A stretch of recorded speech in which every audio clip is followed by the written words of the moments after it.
and sharing. Welcome, sir.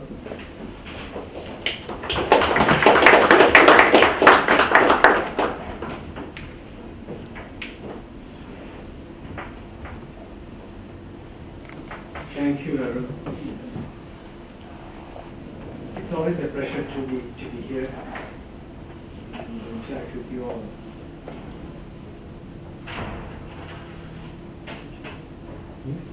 Okay, what I would try to do is to put our effort in context. I also consider myself as a student of law, so what are we trying to do in its historical context, as well as its contextual relevance. Let's try to take a look at how technology is evolved and law evolved, and how the content creation or the co-creation process, how is it relevant with what we actually are doing. Okay. So access to knowledge has been a concern for years. The story of regular BI is something which I don't have to repeat. And you always have a price to pay when you try to access to knowledge. And if you are a student of history, you will still get upset, or if you love history, they say you will still get upset thinking about the Library of Alexandria, which was burned down sometime in first to 3rd century BC. A magnificent library, which are about 400,000 manuscript volumes, which is accidentally set on fire. These precious books are written on parchment or some sort of bark papyrus. They were all burned and thus lost thousands of records. So knowledge was at that point in time captured in a format which could not survive these natural events. Okay. So writing at that time itself, capturing the knowledge in the medieval text with quill was really hard work. Because the pen, whatever was designed over there at time, could make only more or less downward movement because of how the nib was cut. It meant that the letters had to be broken up into multiple pen strokes. This made writing a very slow process. Bible could easily take an year to complete, and that's how the knowledge accumulation was taking place. And so, only things where people really find important get recorded. And you could see how difficult it would be for people who would have been working under candlelight and using this quill. And because of this, there is a medieval saying: "The finger is right, but the whole body suffers." So, spread of knowledge, those who are trying to spread knowledge, had actually been, at a pain to do so.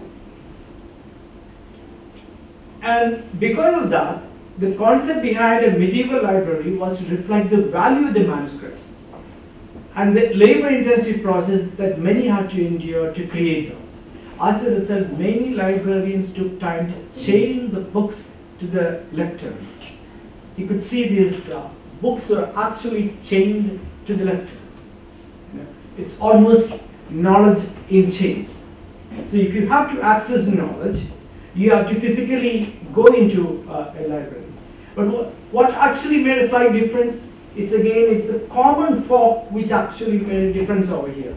The cursive script, as we know today, began its career in the world of administration, where it was used by accountants, and other administrative tasks. The people, the clerks and all, they had to write and keep accounts, and so they have started using, the clerks who produced these documents used much thinner pen than that what was used in the formal book script. So the flexible tip of that pen allowed for faster pace and gave the script kind of a casual look. And around 1300 AD, this administrative script was exported to the world of book production. Students and scholars were there to adopt this, as well as the clerks and notaries and the merchants.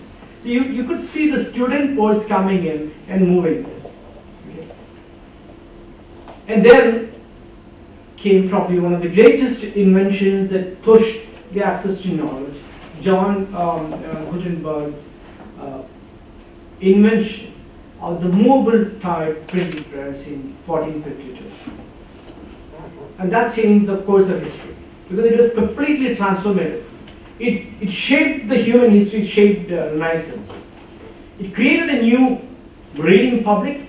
There were printing presses, publishers came in. They did not just make more books available for intellectuals, but it created this whole masses. You know, the knowledge thus became unchained by this new invention, which led to further development. You had libraries, and you could see the shape of libraries became different. Books could then be actually unchained. You could actually print more books. You know the Publishers Guild and the Statute of Anne and the relevant development of copyright law, which I am not describing here. So the advent of printing press took about 200 years for it to have impact on the then universities, as it was conceived. Because the universities defended orthodoxy in religion and philosophy, educating administrators for the church and the state. And they were not to discover new knowledge. That is how it was originally shaped and thinking was. The discovery of new knowledge was slowly picked up and taken up by academics and learned societies in the 16th century Europe. And then they began to print a new form of literature called journal.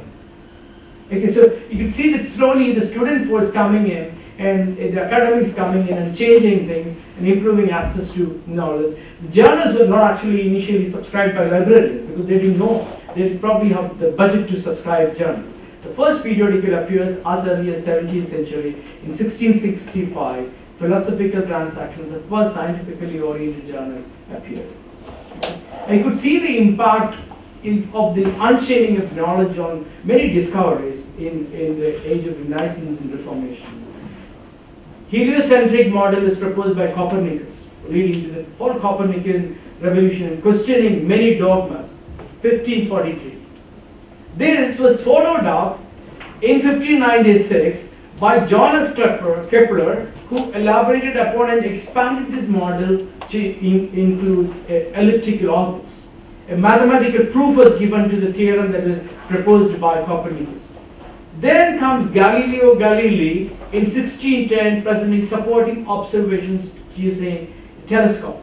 You see that incremental improvement that is how very quickly taking place as the knowledge started to spread. And that is what actually made Isaac Newton say, if I have seen farther than others, it is by standing upon the shoulders of giants. So the power of access to knowledge created these revolutions which actually shaped human history. You have the Middle Ages, where the knowledge was kept in captivity, we may say. Then comes the Renaissance, the printing press, then comes the scientific revolution, the Protestant Reformation, and the age of enlightenment or the age of reason. Right? These are the developments that actually took the human society through to the current stages. It's almost similar development you could see in production process. Okay? Whether it is a literary production or in actual physical production. In literary world, like you had a geocentric view of the universe before Kepler came in. There was the world of creation of literary world is one of author-centric. Copyright is an author-centric law, right? An author-centric universe where the genius of the creative author has to be protected. You give him the copyright law. The inventor, the lone genius who is working out to bring new inventions, new scientific inventions, protected by patents. And in the market, you have the entrepreneur. Okay, so the traditional market-driven process was also a linear process. You have the firm or the company or the producing entity at the center, to him who will get raw materials, make goods for the market, and the consumer consumes it. The consumer has very few choice on what very limited say in what is to be produced. Okay? He is just at the receiving end of the whole process of production. And this model had given us great inventions and innovations. Chemical industry, the entire chemical industry in Germany and later US was from this closed model. Edison, the GE and rise of electrification Rockefeller, Standard Oil, the entire World War II, later scientific achievements in the internal R&D of the most of the organizations of 20th century are all following this model, that the entire wisdom is within the four walls of the firm, and the firm has the best people to work for them. And we also had technological disruptions, and these disruptions did challenge the law, and the law was modified frequently, as you can see in the case of copyright law. Photography, radio, cinematograph, television, all these things required minor changes in the law to ensure that the author or the producer gets protected. And then we have, in one of the 20th century economists who really spoke about innovation, Schumpeter. Schumpeter's view is that the entrepreneur is the central innovator. Okay? He is the disruptor. It's not the public who's got any say in the matter, but it is an entrepreneur who performs the function of change. He is the change creator.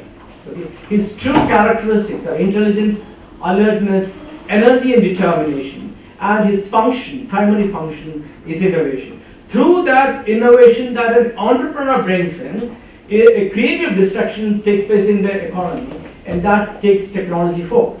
And that is based on the classical approach and the classical wisdom that we have. Okay? And you could see some of the entrepreneurs making changes, right? Henry Ford is one of the most important innovators of the 20th century.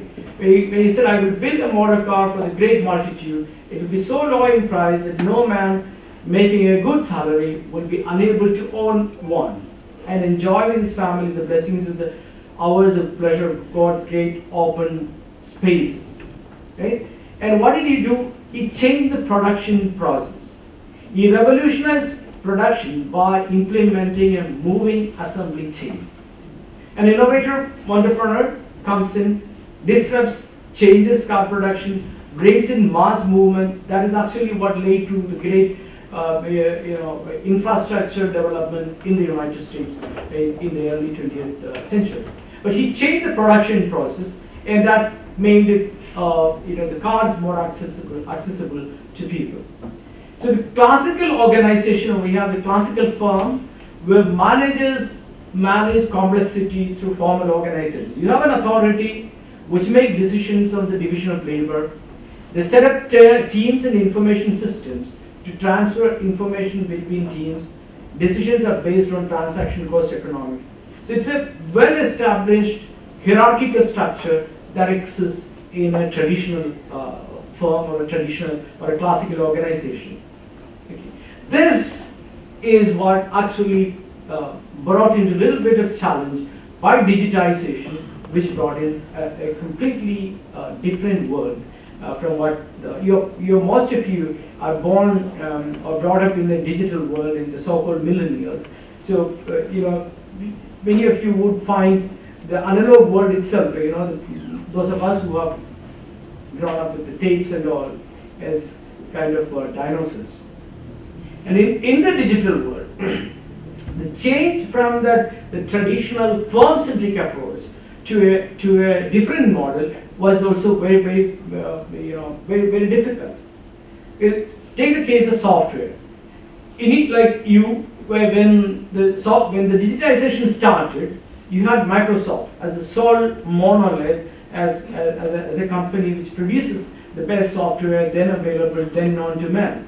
And the principle or the philosophy was that software needed to be built like cathedrals. It had to be carefully crafted by individual wizards working in splendid isolation. Those are the ones who they believe could create software. It just cannot be done by too many people because it's too complex. Okay? Extraordinarily complex artifact, and as they evolved towards greater complexity. Field testing problem is orders of magnitude higher in software as compared to cars or washing machines. Large complex softwares cannot be built in a collaborative way. That was the belief. Hence the conventional wisdom, it can only be done in a conventional organization. And in addition to that, you study law. In law, you learn this problem of the commons. problem, right? Public goods tend to be underprovided in social settings. But then there is Linux, an incredibly complex software. Actually, Linux servers really push proprietary servers out of the market almost. Linux is both non-rival and non-excludable. Okay, those who study the theory will find it, how is this possible? Anyone can download Linux with source code, where source code is free, so non-excludable, because it is a digital product, it can be replicated, non-rival. In addition, it is subject to collaborative provision, described, and Linux is therefore described as an impossible public good. Okay? So you see the world changing. Okay, the production process changes. And this is where the example of cathedral and the bazaar is coming. The great babbling bazaar, different agendas and approaches, yet they produce software packages that grew from strength to strength at a speed barely imaginable by cathedral builders. And even the big guys like IBMs of the old world took to their open source business model, and now they spend about 100 million each year on Linux. 50% on the general improvement, 50% for specific improvement of IBM gear. Others spend about 800 million a year. IBM creates value through Linux, also donates development tools and patents. So they captures, value-added softwares up this time. So that's in the digital world.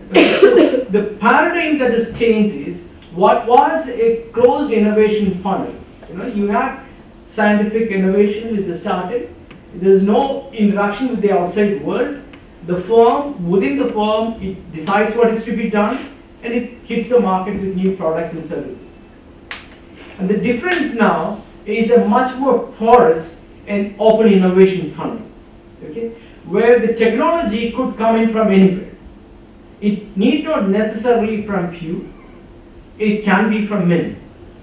Okay. And technologies are in-licensed by the firm. So what is being challenged is the conventional wisdom that the best minds work for us. Most of the firms, when they're challenged with new innovation, they realize the best minds do not work for us. They're out there. How do we tap the best minds? That's why they try to make the innovation funnel more porous. Okay. Let's look at some of the examples. Most of these big shots named, which you could see, which were all companies working in a very conventional model, they have changed their production process into an open innovation model to get new products into the market. Okay. They use most of these tools, Innocente, Grand Sigma, or many of these, to get solutions to the problem. The open challenges, these are all tools that facilitate co-creation. Okay. So what today we see, the consumers being mere recipients of the innovation from the firm are also now participants in the creation process. They are a part of the co-creation process.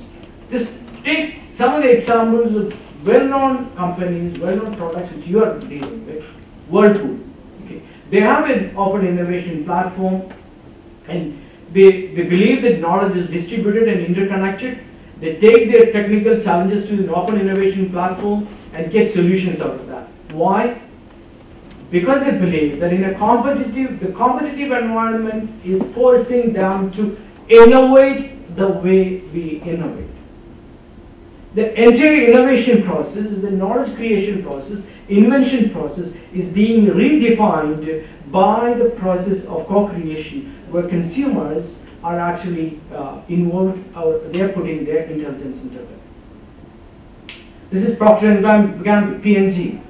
Their platform where they call it Connect and Develop, partnering for mutual value. Why did they do it? They said we fundamentally had a growth problem. Our current brands were performing well, but we weren't developing many new brands. Okay, so they took to open innovation to get new brands, and to get that, they had to open up from a very conventional model to the world outside. And they say, this is their website, I just put it from there. It's a fact, collaboration accelerates innovation. It is increasingly in this increasingly connected world. The biggest business wins come from working together. When we partner externally, inspiration and innovation and mutual value creation are at our fingertips. These are firms which used to innovate within are now saying. And crowdsourcing, even NASA, which does real rocket science, as we say, like rocket science, they are using crowdsourcing and crowd intelligence in a large way. And some of these you could see from, they have open challenges, and they once gave this challenge to, crowdsource the amateurs to name the craters in the moon, because the study of craters are important to understand how the solar system is formed. And a study of, which was crowdsourced, and a study about that crowdsourcing activity was done by University of Colorado. They found that the crowdsourcing amateurs were as good as NASA scientists at spotting moon craters. Okay, so it's the general public out there is actually contributing to improving the knowledge base across the board, right?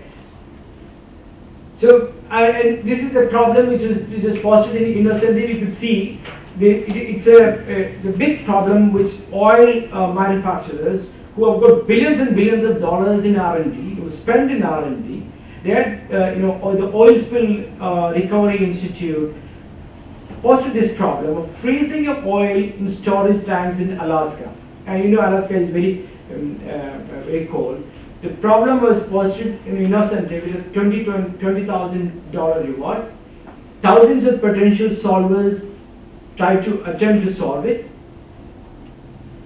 One person called John Davis won this award and implemented vibrating storage tanks to keep oil liquid in freezing temperatures. The chemist John Davis in Bloomington uses his knowledge of concrete to find a solution.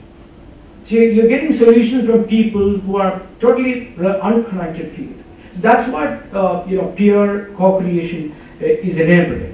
So we are actually, the real talent pool, which could solve problems, is out there. And people like you, brilliant people, are the ones who are not available within the limits of many organizations, right?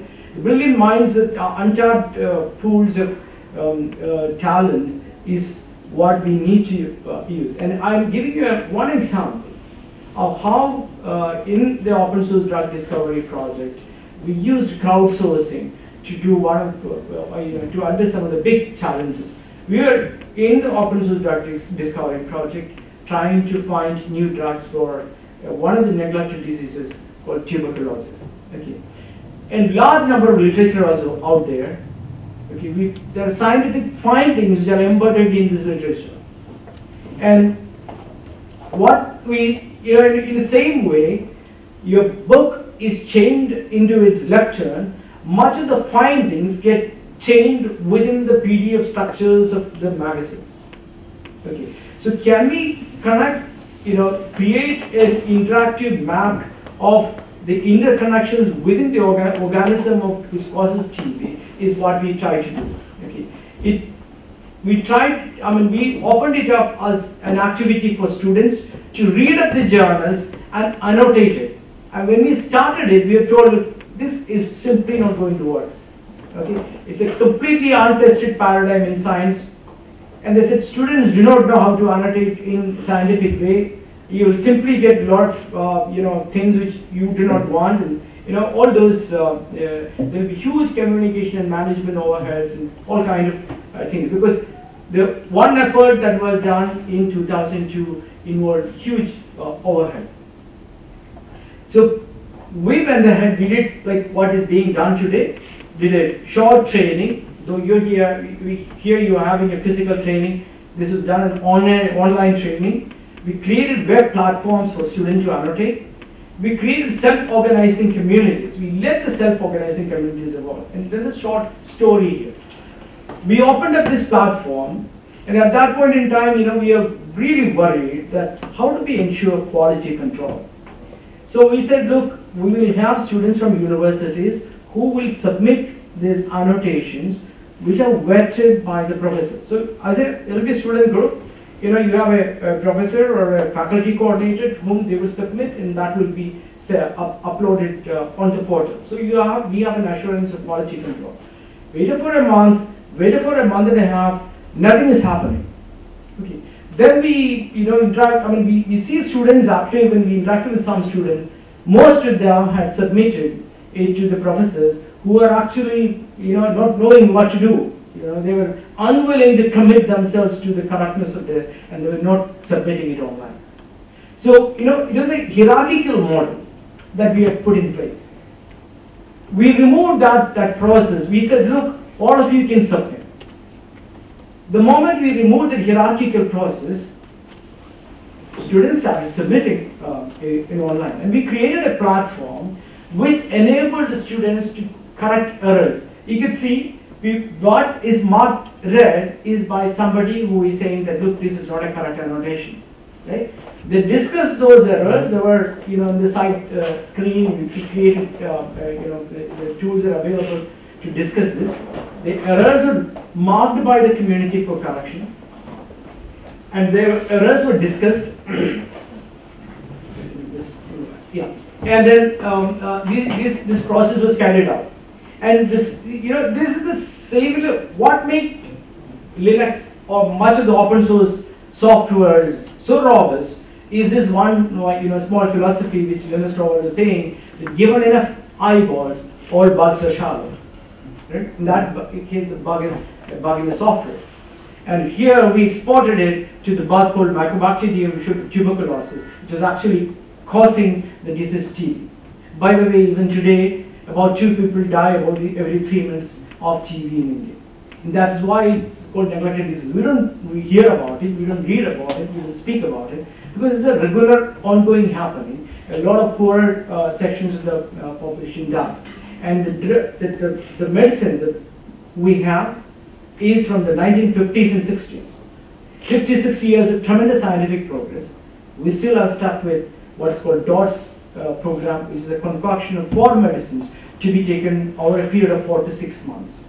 And it is actually creating a lot of side effects, and people drop out, leading to drug resistance and further deterioration in health. And that is what this effort was. So out of this effort, we created a interactive pathway. So what these students did, 4 decades of literature was manually mined from 1966. About 2,000 annotations from papers. After 2002 was when the last scientific annotation was, the re-annotation was done.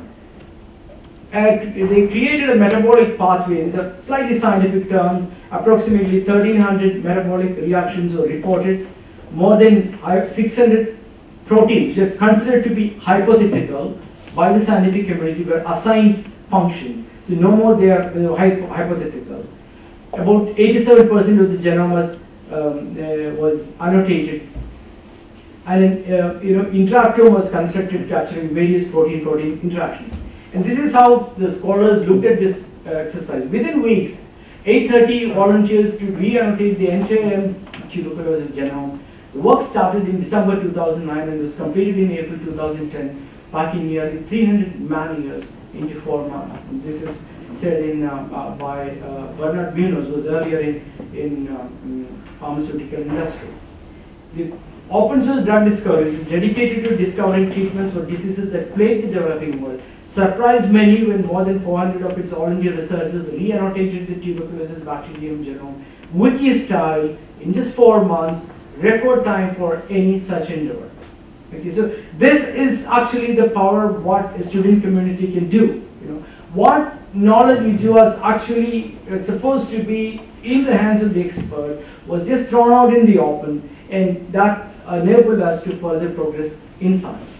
Okay? So from Britannica, Encyclopedia Britannica, which is a very expensive thing, which when we were in the analog world, where children really look forward to, looking at, go to the libraries, most of the libraries, it is kept in the lock and you only look at it from outside. But when Encarta came in CDs, Encyclopedia came in CDs, it destroyed more than half the revenue of these printed encyclopedias. Okay? Technology allowed Wikipedia to increase value and decrease costs. So there is a new model of crowd wisdom for big value. It creates value, but no revenue. That's what Wikipedia is more about. So co-creation is today redefining the Schumpeterian worldview, breaking the traditional barriers. It's not a hierarchical model of somebody or an inventive genius giving you something. You have the power today to create things, make things on your own. In the creation process, we are not passive recipients of knowledge. We can also be active creators of knowledge, and that's what technology has enabled.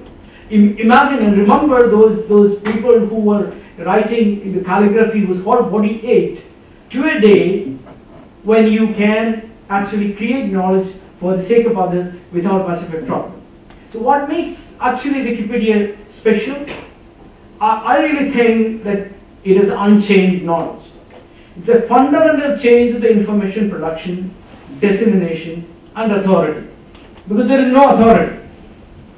Right? We saw the OECD example. Authorities create problems. You remove authorities, you have creations happening. And it has made unprecedented access to knowledge. And you've never seen anything like this before. This is a very fortunate time in history to be students, to be part of knowledge creation and to push the frontiers of knowledge. And I was just reading up, Jim Wales said, what characterizes Wikipedians? The certain level of both intelligence and geekiness. So I'm not surprised to see few students, but I'm also not surprised to see that all of you have got that eagerness in your eyes to actually work forward on that. It has an element of voluntariness. Not everybody can do it. It needs a certain bend of mind to go ahead and do something like this. So the two main motivations, according to Jim Wales, is a charitable goal, the idea that we are doing something to give a free encyclopedia to every single person on the planet, and just the fun of doing it. And that's what I really want you all to have fun contributing into this encyclopedia, creating the knowledge, spreading it for the people. Right? While you are in the university, in law university, as law students, we keep reading, we keep doing so many things. It is for the society, and it is law that actually is the basic foundation of the market economy, basic foundation of a civilized society, basic foundation of a democratic society. And we have the responsibility to make law unchained from this and from the jargonistic way in which it is handled by the law professors and lawyers in the law schools, and make it understandable to people. And that is the effort. Like I just put the Django Unchained. Our effort should be to unchain legal knowledge, make it accessible to people. Okay. That is what student power has to mean. And when I said we shouldn't have authority, I'm just bringing Bruce Lee into the class in a quote from him. A teacher is never a giver of truth. He is a guide, a pointer to the truth that each student must find for himself. Okay, so I learned the element of Socratean mode of teaching from my law professors, where we are asked to question. We dare to question, and that is the job of the lawyer. So it is our job as law students to question, should the knowledge and awareness of law in India be at this level, and should we do something to take it forward? I almost leave you with this quote, which was actually, Sapere Ode is what was the motto of the Age of Reason. This is from the poet Horace, first book of letters. It ends like this with an imagery of a person sitting by the side of a flowing stream. There is water in the stream. He doesn't know how much depth it is. He didn't want to wait and test. He's sitting by the side thinking that let the water fall, let the water flow. So it's a fool who is sitting by the side of a river, who is waiting for the water to subside and then to cross the river. And then the poet says, begin. He who has begun is half done. Dare to know, begin. Okay, and Sapare Odi in Kant made it the motto of the entire period of enlightenment.